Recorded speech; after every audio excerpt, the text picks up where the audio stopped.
Samdan ang usa ka motorista sa Zamboanga City human kini gitabangan og kulata sa duha ka lain pang motorista.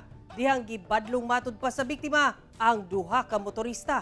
Ang insidente nakuhaan sa CCTV. Dugang detalye sa report ni Efren Mamak.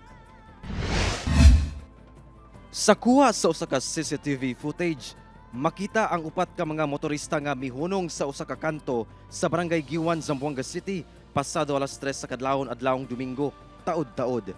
Minaog ang lalaki nga sakay sa blue nga motorsiklo. Wala madugay, gitanggal niining yang helmet o gilambos sa ulo sa lain pang motorista nga pula ang motor.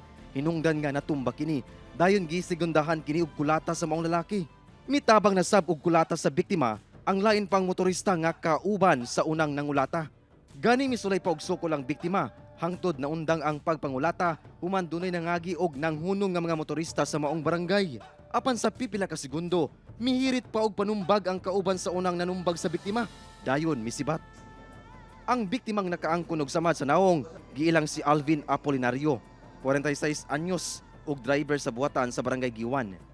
Sa interview sa GMA Regional TV1 Mindanao, saysay sa biktima, gibadlong niya ang tulo ka motorista nga miharang sa dalan sa maong barangay, hinungdan nga gikulata siya. Yan discuss kami, kosa daw di mo problema, hablale, preguntale.